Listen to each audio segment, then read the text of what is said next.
ये कहानी है कर्क की, जो देखने में एक बहुत ही एवरेज लड़का है, लेकिन जब उसकी जिंदगी में मॉली नाम की लड़की आती है तब उसे खुद भी विश्वास नहीं होता कि मॉली जैसी खूबसूरत लड़की उसकी गर्लफ्रेंड कैसे हो सकती है। और कर्क से ज्यादा आश्चर्यचकित बाकी लोग होते हैं, इसीलिए अब कर्क की समस्या बढ़ने लगती है। दोस्तों, इस फिल्म का नाम है she is out of my league. कहानी की शुरुआत होती है और हम कर्क को देखते हैं और कर्क अपने घर में होता है और यहीं पर उसकी गर्लफ्रेंड भी होती है, जो आज इंडायरेक्टली उससे ब्रेकअप कर रही होती है और कहती है कि हमारे रिश्ते में थोड़े दिनों का ब्रेक चाहिए क्योंकि मैं तुमसे तंग आ चुकी हूँ। इसीलिए मैं चाहती हूँ कि हम अपने रिश्ते को ब्रेक दें और थोड़े दिनों के लिए तुम भी सिंगल हो जाओ और थोड़े दिनों के लिए मैं भी सिंगल हो जाऊँ। लेकिन कर्क को इस बात का आभास हो जाता है कि उसकी गर्लफ्रेंड यानी मार्नी को कोई और लड़का मिल चुका है, इसीलिए वो उसे छोड़ना चाहती है और इस बात से कर्क बहुत ही ज्यादा दुखी है। इसीलिए वो नए नए पैंतरे आजमाने लगता है अपनी गर्लफ्रेंड को वापस पाने का और वो अपने दोस्तों से मिलता है और हर रोज उन्हें नई नई चीजें बताता है कि वो मार्नी को कैसे वापस पाएगा। तभी हम यहाँ पे कर्क के बेस्ट फ्रेंड को देखते हैं, इसका नाम है स्टेनर, और वो कर्क को समझाने की कोशिश करता है और कहता है कि तुम्हारी गर्लफ्रेंड बहुत ही वाहियात थी और ये बहुत ही अच्छा हुआ कि अब तुम दोनों अलग हो गए, क्योंकि मैं उस लड़की से नफरत करता हूँ और मैं चाहता हूँ कि तुम दोनों कभी एक मत हो। लेकिन कर्क इन बातों को नहीं सुनता और दोबारा मार्नी के पास वापस जाता है और जब वो उससे बात कर रहा होता है तभी यहाँ पे एक लड़का आता है जिसका नाम है रॉन, और यहाँ पे कर्क समझ जाता है कि मार्नी अब रॉन को डेट कर रही है, इसलिए वो गुस्सा होने लगता है और वो रॉन को यहाँ से जाने के लिए कहता है। तब मार्नी बताती है कि रॉन तुमसे ज्यादा सक्सेसफुल है और उसके पास अपनी एक कंपनी है, छोटी मोटी ही कंपनी है लेकिन उसकी अपनी कंपनी है,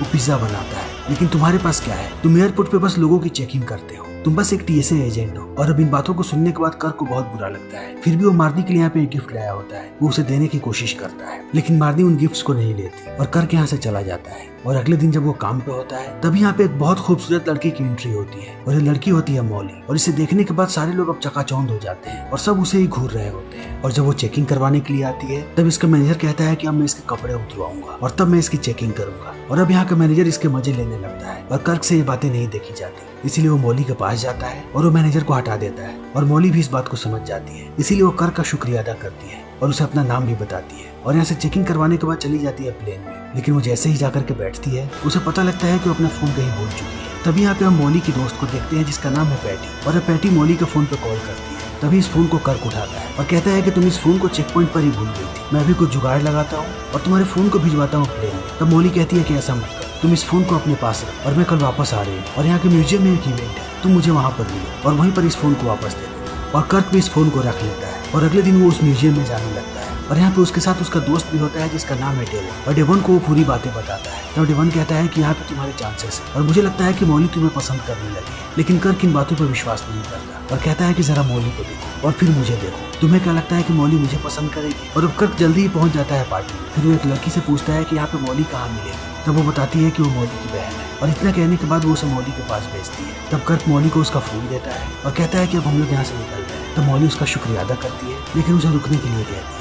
और कहती है कि मैं चाहती हूँ कि तुम लोग कुछ ड्रिंक्स लो, और कर्क मान जाता है और वो यहाँ पे पीने लगता है। तभी गलती से एक ड्रिंक गिर जाता है एक आदमी के ऊपर, तब वो आदमी गुस्सा करने लगता है और हमें पता लगता है कि आदमी इस म्यूजियम का डायरेक्टर है, इसीलिए वो इन दोनों को यहाँ से बाहर निकलवा देता है। और जब ये लोग बाहर जा रहे होते हैं तभी मॉली आती है कर्क के पास और कहती है कि मैं नहीं चाहती थी कि तुम ऐसे यहाँ से बाहर जाओ, इसलिए मैं चाहती हूँ कि कल तुम आइलैंडर गेम्स पे आओ और हम दोनों फिर से वहाँ पे मिल सकते हैं। और कर्क भी इस बात के लिए राजी हो जाता है। फिर जब वो एयरपोर्ट पे आता है तब ये सारी बातें बाकी दोस्तों को बताता है। तब यहाँ पर उसके बाकी दोस्त कहते हैं कि तुम उसका पीछा छोड़ और उसके पीछे अपना टाइम व्यर्थ मत कर, क्योंकि वो तुम्हें कभी नहीं मिलेगी, वो तुम्हारे पहुंच से बहुत ही बाहर है। और कर्क को भी इन बातों पर विश्वास होने लगता है। तभी यहाँ पे मार्नी आती है और वो कर्क को बताती है कि मैं तुम्हारे परिवार के साथ वेकेशन पे जा रही हूँ और तुम्हारे परिवार वाले तुम्हें लेकर के नहीं जाना चाहते, इसीलिए तुम्हारी जगह पे मैं जा रही हूँ और मेरे साथ रॉन भी जा रहा है। और अब इन बातों को सुनने के बाद कर्क को कोई फर्क नहीं पड़ता, क्योंकि वो भी अपने परिवार को पसंद नहीं करता। तब वो कहता है कि तुम लोगों को जहाँ जाना है वहाँ जाओ, क्योंकि आज कर्क को जाना है मॉली के पास, इसीलिए वो स्टेनर को भी अपने साथ लेकर के जाता है और ये लोग वहाँ पे मिलते हैं। तब मॉली यहाँ पे फिर से अपने दोस्त को लाई होती है यानी पैटी,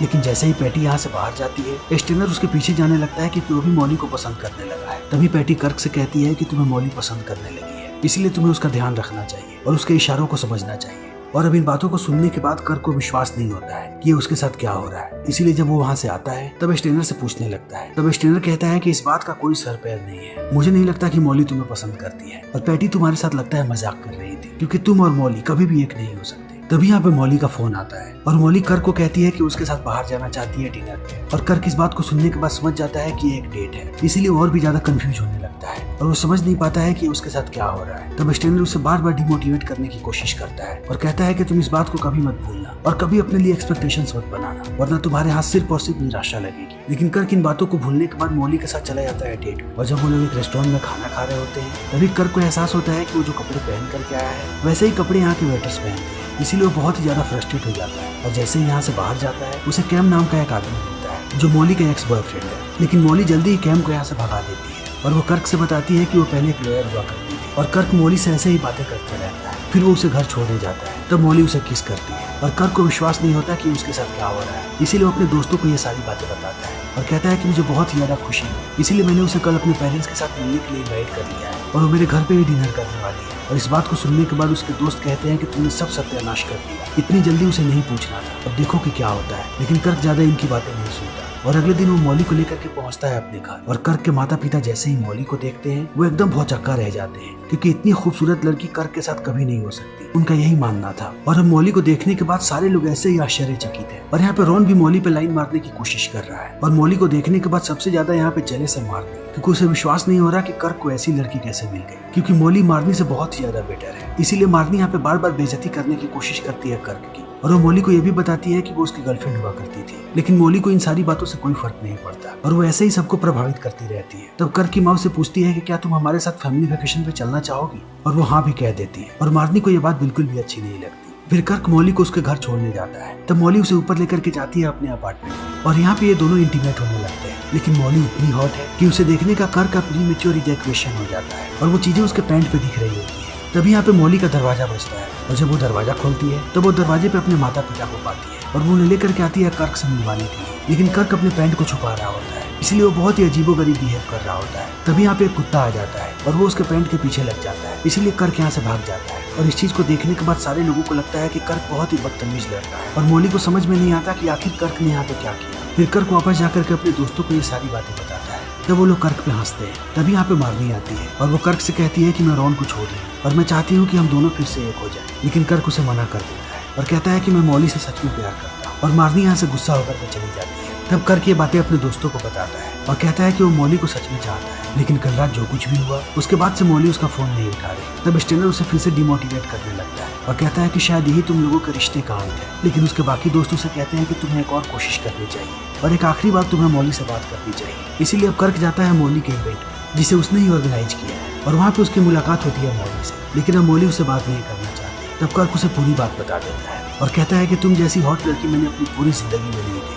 और मैंने कभी सपने में भी नहीं सोचा था कि तुम जैसी लड़की मुझे मिलेगी। इसीलिए तुम जब मेरे करीब आई तब मैं अपने आप को नहीं रोक पाया और वो सारी चीजें मेरे पैंट पे दिख रही थी। इसलिए जब तुम्हारे माता पिता यहाँ पे आए तब मैं बहुत ही ज्यादा शर्मशार हो गया और मैं वहाँ से भाग गया। और मॉली को ये सारी बातें बहुत ही क्यूट लगती है और वो समझ जाती है कि आखिर वहाँ से क्यों भागा था कर्क, इसीलिए उसे माफ कर देती है। और अब ये ज्यादा से ज्यादा समय एक साथ बिताने लगते हैं। ये साथ में फिल्में देखने जाते हैं, साथ में शॉपिंग करते हैं और हमेशा ही साथ में रहने की कोशिश करते हैं। और इस चीज को देखने के बाद बाकी लोग भी खुश होते हैं कि कर्क को एक बहुत ही खूबसूरत लड़की मिली और वो उसे एडवाइस भी देते हैं कि कर्क अपने शरीर पर काम करे ताकि जब मॉली उसके करीब आए तब वो अपने आप के ऊपर नियंत्रण रख सके। इसीलिए कर्क भी अपने आप को तैयार करता है और वो अपने शरीर से हर जगह के बाल भी काटने लगता है। तभी हम मॉली को देखते हैं जिसने एक पार्टी ऑर्गेनाइज की है और ये पार्टी है उसके छोटे बहन के बर्थडे की और यहाँ पे कर्क भी होता है और सारे लोग नाच गा रहे होते हैं। तभी यहाँ पे मॉली के माता पिता आ जाते हैं और उन्हें देखने के बाद कर्क एक बार फिर से नर्वस होने लगता है कि उसने उनके सामने बहुत ही गंदी हरकत की थी। लेकिन मॉली जब अपने माता पिता से कर्क को मिलवाती है तब वो इस बार बहुत ही अच्छे से पेश आता है और धीरे धीरे करके उनका दिल जीत लेता है और मॉली इस चीज को देख करके बहुत खुश होती है। तभी कर्क की मुलाकात होती है कैम से और बातों ही बातों में कैम कहता है कि मॉली बिल्कुल भी परफेक्ट नहीं है और उसमें एक ऐब है, लेकिन वो नहीं बताता कि उसमें क्या ऐब है और ये बात वो कर्क के कान में डाल करके चला जाता है। तभी मॉली कर्क को लेकर के जाती है अपने कमरे में और ये दोनों एक बार फिर से इंटीमेट होने लगते हैं। लेकिन यहाँ पे कर्क को देख करके पता लगता है कि वो कितना इनसिक्योर है और इस चीज को मॉली भी समझ जाती है। इसीलिए वो अपने पैर दिखाती है और उसके पैर एक बतख के पैर जैसे हैं जिसके बीच में मांस है और वो दिखा करके कहती है कि कोई भी परफेक्ट नहीं होता, इसीलिए तुम्हें इनसिक्योर होने की जरूरत नहीं है। लेकिन इस चीज को देखते ही कर्क कहता है तो ये ऐब है तुम्हारे में। और इस बात को सुनने के बाद मॉली चौंक जाती है और कहती है कि ये बात तुम्हें किसी और ने बताई थी। तब वो बताता है कि हाँ, कैम ने। इसीलिए अब यहाँ पे इन दोनों का झगड़ा होने लगता है और मॉली कहती है कि मुझे नहीं लगा था कि तुम बाकी लड़कों जैसे हो, इसीलिए मैंने तुम्हें चुना था कि तुम मुझे कभी धोखा ना दो और मेरा दिल ना तोड़ो, लेकिन तुम भी बाकी लोगों जैसे निकले। लेकिन इस बात को यहाँ पे कर्क गलत तरीके से ले लेता है और उसे लगता है कि मॉली ने अपने से छोटे स्टैंडर्ड के लड़के को इसीलिए चुना ताकि वो उसकी गलतियों को नजरअंदाज करे। इसीलिए अब ये दोनों यहाँ पे ब्रेकअप कर लेते हैं और अलग हो जाते हैं और समय ऐसे ही बीतने लगता है। और थोड़े समय के बाद हम कर्क को देखते हैं जो फैमिली वेकेशन पे जा रहा होता है और अब वो फिर से मार्नी के साथ रहने लगा है। लेकिन कर्क इस बात से बिल्कुल भी खुश नहीं है क्योंकि वो अभी भी मॉली को मिस करता है। तभी हम स्टेनर को देखते हैं और स्टेनर को इस बात का एहसास होता है कि अगर आज कर्क मॉली के साथ नहीं है तो कहीं ना कहीं उसकी गलती है। इसीलिए स्टेनर को समझ में आता है कि उसे क्या करना चाहिए और स्टेनर को भी ये बात समझ में आ जाती है कि कोई भी परफेक्ट नहीं होता, हमें अपने आप को परफेक्ट मानना पड़ता है और अगर हम अपने आप को दूसरे से कम आंकेंगे तब इसका मतलब ये होगा कि हम जरूर कम हो जाएंगे। इसीलिए वो यहाँ पे कर्क को समझाने लगता है और कहता है कि मॉली और तुम एक दूसरे के लिए बने हो और तुम दोनों में कोई छोटा या बड़ा नहीं है, इसीलिए तुम्हें मॉली के पास जाना चाहिए। लेकिन कर्क इसकी बातों को नहीं सुनता और वो प्लेन में चला जाता है। तब स्टेनर इस प्लेन को रुकवाने की कोशिश करता है लेकिन वो ऐसा नहीं कर पाता। तब वो पैटी को कॉल करता है और उसे पूरी बात बताता है और कहता है कि तुम्हें कैसे भी मॉली को लेकर के यहाँ पे आना पड़ेगा और पैटी भी मान जाती है। तभी हम कर्क को देखते हैं और कर्क को भी इस बात का एहसास होता है कि वो फैमिली वेकेशन पे ना जाए क्योंकि वो मॉली के साथ रहना चाहता है। इसीलिए वो मार्नी की बेइज्जती करने लगता है और कहता है कि मैं तुम लोगों के साथ कहीं भी नहीं जाना चाहता। और इतना कहने के बाद वो प्लेन से जाने लगता है। तब क्रू वाले लोग उसे बताते हैं कि प्लेन को लॉक कर दिया गया है